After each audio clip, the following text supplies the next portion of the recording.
Hello అండి, నమస్తే. Welcome back to my channel cute bubbly cooking vlogs and tips.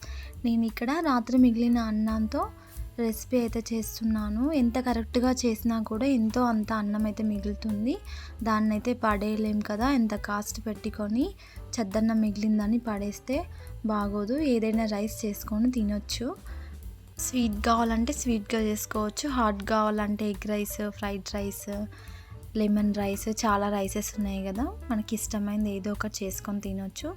దీనికోసం అయితే నేను స్టవ్ పై ఒక ప్యాన్ పెట్టి దాంట్లో 2 టేబుల్ స్పూన్లు అయితే నెయ్యి వేసుకుంటున్నానండి.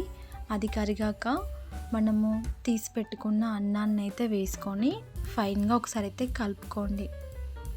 ఈ రైస్ చాలా ఫాస్ట్గా చేసుకోవచ్చు అండి. 2 నిమిషాల్లో చేసుకొని వేడివేడిగా తినేయచ్చు. ఇంకా టేస్ట్ కూడా చాలా బాగుంటుంది కదా. ఇలా అన్నం అంతా ఒకసారి ఫైన్గా కలుపుకున్న తర్వాతకి అన్నీ ఒకేసారి వేయండి. ఒక 2 టేబుల్ స్పూన్ల చక్కెర, ఇలాచీ పౌడర్ ఇవన్నీ వేసి ఫైన్గా కలిపి ఒక 2 మినిట్స్ ఉంచేసి సర్వ్ చేసుకుంటే అయిపోతుందండి.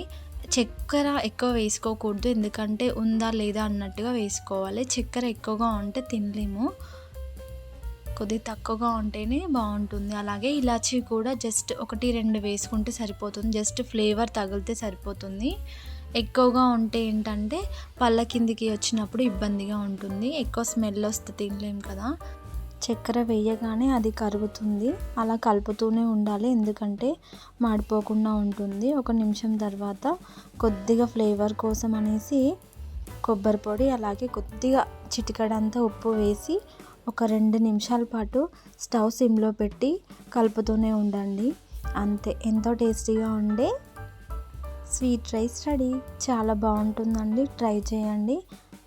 ఐ హోప్ ఈ వీడియో మీకు నచ్చుతుందని అనుకుంటున్నాను. ఈ వీడియో కనుక నచ్చినట్లయితే లైక్ ఇవ్వండి, షేర్ చేయండి, అలాగే ఛానల్ని అయితే సబ్స్క్రైబ్ చేయండి. Thank you.